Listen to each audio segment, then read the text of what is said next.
오늘 말씀은 사무엘하 21장입니다.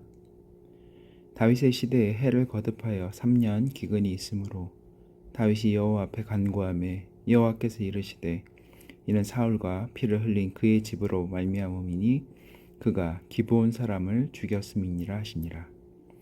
기브온 사람은 이스라엘 족속이 아니요 그들은 아모리 사람 중에서 남은 자라.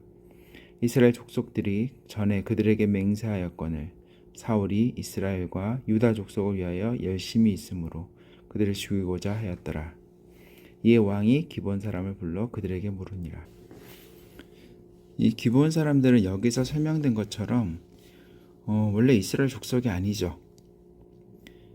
이제 모세가 죽고 여호수아가 출애굽 2세대 사람들을 함께 인도하여서 가나안 정복 전쟁을 하던 중에 가나안 거주민이었지만 마치 먼 곳에서 그들의 소식을 듣고 화친을 하러 온 사람들처럼 그 사신을 보내서 여호수아와 이스라엘 장로들을 속였죠.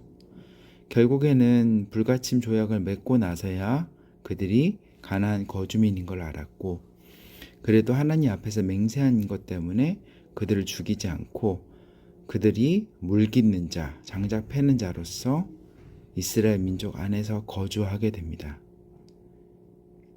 근데 하나님 앞에서 그들을 이제 공격하지 않고 불가침 조약을 맺었던 것인데, 이제 사울은 이스라엘과 유다 족속을 위한 열심, 즉 약간 순수주의 이런 정책이었던 것 같아요. 그런 것 때문에 불의한 마음으로 기브온 사람들을 죽였고, 그것 때문에 3년의 기근이 발생하게 됩니다. 다윗이 그들에게 묻되 내가 너희를 위하여 어떻게 하랴? 내가 어떻게 속죄하여야 너희가 여호와의 기업을 위하여 복을 빌겠느냐 하니, 기브온 사람이 그에게 대답하되 사울과 그의 집과 우리 사이의 문제는 은금에 있지 아니하오며 이스라엘 가운데에서 사람을 죽이는 문제도 우리에게 있지 아니하니이다 하니라. 왕이 이르되 너희가 말하는 대로 시행하리라. 그들이 왕께 아뢰되 우리를 학살하였고 또 우리를 멸하여 이스라엘 영토 내에 머물지 못하게 하려고 모해한 사람의 자손 7사람을 우리에게 내주소서. 여호와께서 택하신 사울의 고을 기브아에서 우리가 그들을 여호와 앞에서 목매어 달겠나이다 하니, 왕이 이르되 내가 내주리라 하니라.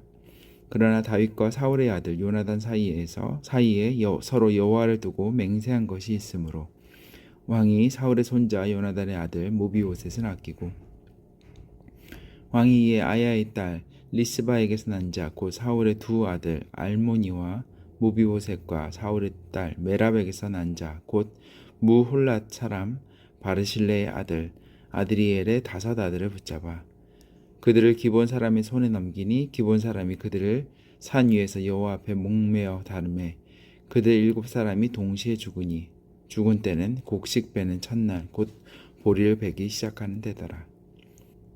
일견 잔인해 보이는 장면이긴 하지만 그리고 여호수아와 장로들이 기도해 보지 않고 그들이 너무 성급하게 내린 결정으로 인한, 어떻게 보면 약간 허술하고 어떻게 보면 치욕스러울 수 있었던 그 조약으로 인한 결과가 깨진 것을 하나님께서는 그래도 기억하신 거죠.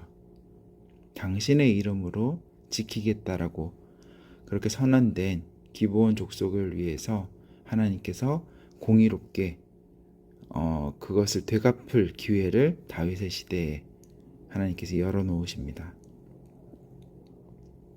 아야의 딸 리스바가 굵은 배를 가져다가 자기를 위하여 바위 위에 펴고 곡식 베기 시작할 때부터 하늘에서 비가 시체에 쏟아지기까지 그 시체의 낮에는 공중에 새가 앉지 못하게 하고 밤에는 들짐승이 범하지 못하게 한지라.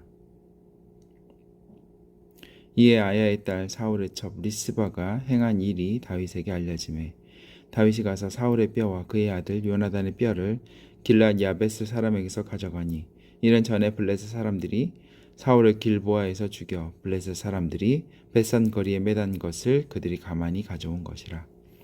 다윗이 그곳에서 사울의 뼈와 그의 아들 요나단의 뼈를 가지고 올라오매 사람들이 그 달려 죽은 자들의 뼈를 거두어다가 사울과 그의 아들 요나단의 뼈와 함께 베냐민 땅 셀라에서 그의 아버지 기스의 묘에 장사하되 모두 왕의 명령을 따라 행하니라. 그 후에야 하나님이 그 땅을 위한 기도를 들으시니라. 이런 모든 여정들이 끝나고 나서야 하나님이 그 땅을 위한 기도를 들으시기 시작하십니다. 우리도 마찬가지인 것 같아요. 예수님께서 그러셨죠. 누군가 싸우고 다툰 일이 있으면 그 자리에 가서 하나님께 예배드리지 말라고, 하나님께서 안 받으시고 안 들으신다고. 누군가를 마음 아프게 하고 억울한 일을 만들게 한 사람은 하나님께서 그 기도를 듣지 않으신다는 것을, 왜냐하면 하나님은 공의의 하나님이시기 때문임을 우리가 기억해야 됩니다.